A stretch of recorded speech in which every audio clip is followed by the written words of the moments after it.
Hi Cancer, welcome to your quantum reading with me, Jocelyn, the Quantum Queen.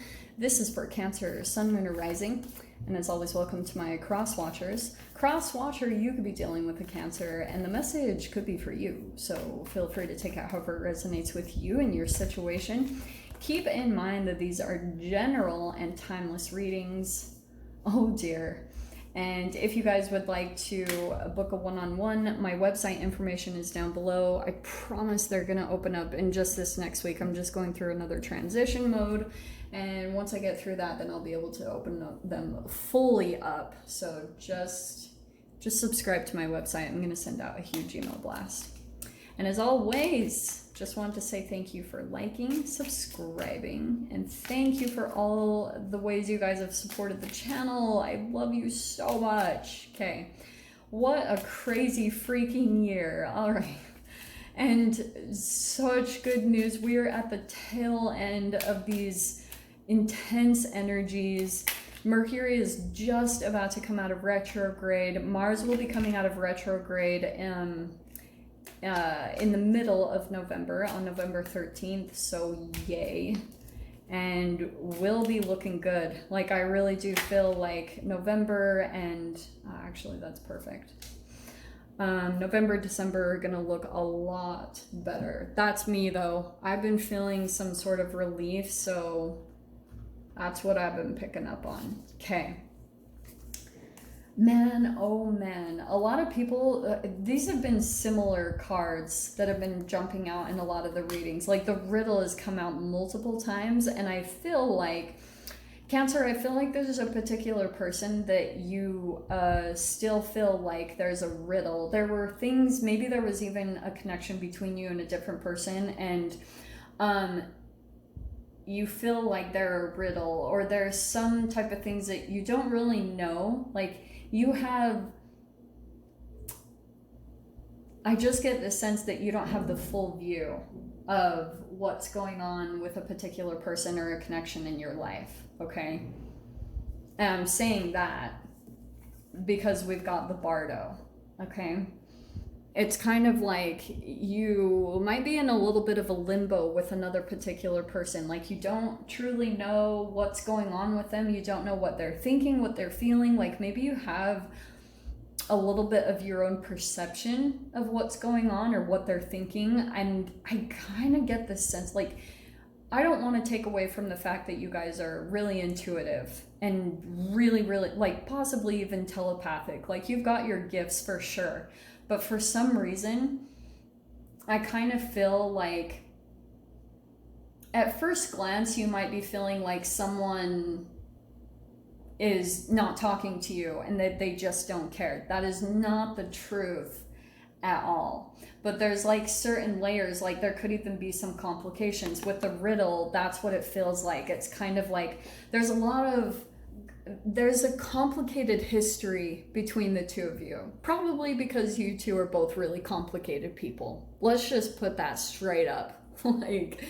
like there could be even certain things that at the base of it, the feelings that you two have for each other, they're really simple. Like, there actually is some love, because look at that. We have the kiss. Like, this could be romantic or just an energetic union. This is just like the energy around you and this person is very magnetic. Like, there's a spark that just happens between the two of you that's kind of undeniable.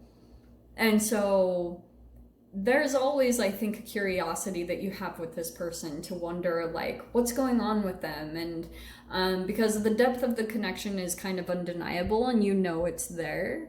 But I just keep getting this sense that here's the sword. It's kind of like, look how perfect the energies are, that there's like all this color that happens when you two connect. Okay, that's like the kiss. Like, but then on the other side of things, it could be kind of like lightning strikes between the two of you, or something kind of happens, and then there's like disconnection, like kind of black and white between the two of you. Probably because the history, or probably because, I mean, there it is right there. We have the shadow card. the shadow comes up so quickly between the two of you. It's so black and white. So it's kind of like this relationship is so polar opposite because it can bring out such a light. And depending on who, you know, especially with the shadow energy, what it feels like is it really does go back to, I mean, I've been talking about this constantly today, but it really does go back to, I feel like, the narcissistic phase of development that we all go through. And if you pull more into the programming of giving away your energy, but I really do feel like that exists within all of us. Like, depending on different dynamics, like say that you resonate with being an empath. Okay, let's just say that for instance. And say that depending on certain triggers or what's going on in your work life, or depending on where things are at in your life, you will pull in a narcissist. And it's kind of like you start feeding your energy just based off of certain fear or like self-worth issues. So you start giving all of your like strength to the narcissist to try to like, it's kind of like a woman that provides for a man. She supports him so that he will support her, that type of relationship. So she feeds all the confidence to him, you know, like boosts him up, you know, gives him a lot of compliments, feeds his ego, and then in response he provides like financially in a way. You know, I feel like that's the old outdated paradigm that we're trying to shift away from. So it's kind of like that could have been the dynamics that you've been used to, but then it always gets to the certain point, especially with a narcissist, that will break away, because a lot of the times you're pretty much just feeding into the narcissist is just taking, and then at a certain point that becomes depleting for the empath, and then there's a break apart always, because there's so many things that the narcissist will do anyway. Like there's so many mind games, there's so many things like as far as like testing, all that stuff. I'm not even going to get into it, but I'm just saying like eventually there's going to be a disconnect because the energy exchange is not even, it's inevitable. So then what can sometimes happen is the empath will walk away from that and then sometimes like go into a relationship, and it's kind of like they're gaining their confidence, they're putting all this energy back into themselves, kind of doing, but it doesn't have to be this negative, horrible way. It could just be this thing that once it gets to a certain point, like you start pulling in people that start wanting to come in and giving you their all of their energy, trying to feed you, because maybe because of that dynamic that you went through, now you're coming to a more empowered state of mind. And then you start attracting the shadow side of yourself, like other empaths maybe coming in and trying to feed you to support them. And then there's this confliction about like, well, what? Like, am I a narcissist? Like, is this a different form of a pattern? Like, what is this? There's a lot of like riddles and questions based around that, and going through the observation of what's happening there in that archetypal shift, okay? Holy freaking crap, that was a really long time. Sorry, I could have gone on forever with that. So let's see. Well, there it is. Okay, so this is actually really perfect. You could be connecting with an air sign, Aquarius, Libra, Gemini. So we have got the Queen of Swords. Perfect, because you have the sword right there. So there's something here around like, there's no communication. That's kind of what I'm seeing here, is kind of like, if it comes to any communication, it's either really short or brief, or it's like detached emotionally. There's not a lot being fed into this. And I think it's because, yeah, like it could be like, with that riddle card, it's a back and forth. It never really completes. It turns into this cycle where you guys go round and round, and there's never really a break apart. There's never an elevation that truly happens. So that's, I think, the issue behind this connection. Overhead, though, is the Ten of Cups. See, that's what I was talking about, is behind you in this connection is, you thought, like, there's so many emotions that you have towards this person, and whether it's friend or lover, whoever this is, you know that there's like a lot of emotional fulfillment that you get from them. So that it's exactly what I was saying, is like behind the surface there's all of this love and emotions, but what's being shown is kind of like shut that off, turn that off immediately. Underneath we have the Sun card, but isn't it funny? Maybe not funny, but surrounding the energy is the Four of Pentacles, holding back from all of this, keeping it close, not revealing it. So, and also what I'm getting here is that kind of like it's like a person won't really truly come in and be in your life, but at the same time, they won't let you go. It's unbelievably ridiculous. So it's conflicting. It's like so black and white. It's so back and forth. It's a riddle. It's complicated. It's like, okay. And then we've got the Wheel of Fortune coming out next, which means there could be something that comes in, whether it's how you're reacting or how you're behaving, that will bring a shift to this dynamic, or maybe just to your life. Like there could be the fact that you're just completely cutting off, even though you feel all this about them. I totally understand, but that might be the thing that changes the wheel in a different direction. You might be doing something right now that's very significant, that's going to turn the wheel in a different direction. Like you're not repeating a pattern, or you're not falling into a similar cycle. There could have been something that you realized that you were about to repeat something very similar, and so you like kind of made a shift and got back on track, and you know, kind of like caught yourself. Like you like did a bit of a double take and caught yourself from doing something.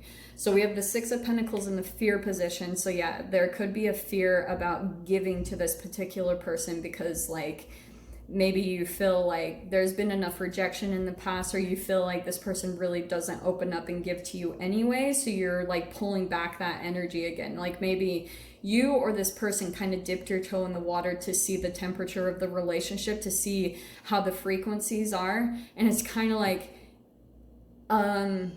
you kind of jumped in a little bit, maybe to see like, okay, has this person changed? Is there a transformation? Has this shifted and changed? And it's like, nope, abort. It's kind of like you pulled back immediately and turned away from this. So Ace of Pentacles, I feel like because of that, that could be the wheel that's shifting. There's a new door opening or a brand new chapter. And I feel like that's that significant pivotal point, that you could be at this kind of precipice of the wheel completely turning in a different direction if you decide to step into the very brand new and put all your energy and effort and focus into that direction. We have the Nine of Wands and the Mind. So yeah, I feel like you're kind of sick of things, like you're ready to give up on this, you know? Like even though you have a lot of love for this person or for this whole relationship and situation, but at the same time, it might exhaust you at the very same time, because there might be a lot of walls up, and you know that maybe at this point, it's not realistic that they will actually ever come down, okay? And Seven of Wands, so there you are, taking the leap towards something that's maybe like more reflective of the changes you're making within yourself, like more of your self-worth, going in that direction. That's an elevation. I love the Seven of Wands in this deck, because it's like taking the leap towards this new, which might be kind of scary, but kind of exciting at the same time. It's something that you've been wanting for a long time, but I feel like you're like, blah, like kind of scared of it. But walking through a new door, I would just caution some of you guys, because I feel as though the Six of Pentacles, I'm going to clarify this a little bit more, but it also feels like there's another person in here that I'm picking up on something, but I don't know. It kind of feels like someone felt like something new was starting up for you, and they were maybe afraid that if there wasn't some form of commitment, because Ace of Pentacles could also be contracts and commitments and things like that, like agreements, legal documents. So there could have been something where like someone maybe like made an offer or something because they're trying to secure something stable here, maybe even some form of success that you might be coming into. So we'll dive into that. That's really intense. Your door opening here is draw down the moon. This is why I was like, ah, that's perfect. Cancer, moon. The forest nymphs dance in sheer delight, singing soft songs, find us in the wild good night. Go connect with the moon, Cancer. It's like, it's your element. It's the planet that rules you. There's something, oh, that also could be connected to the Taurus full moon. There might be realizations that come in. Don't ignore them, because I feel like there's something that you might be pushing away from. I don't know. I'm going to dive into this because there's something that I keep getting with this moon card. So if you guys want to join me over in the extended, feel free. Go down below, click on the Vimeo link, and I'll see you over there. But Cancer, if this is where we leave things, I'm sending you guys so much love, wishing you all the very best, and I'll see you in your next reading. Take care.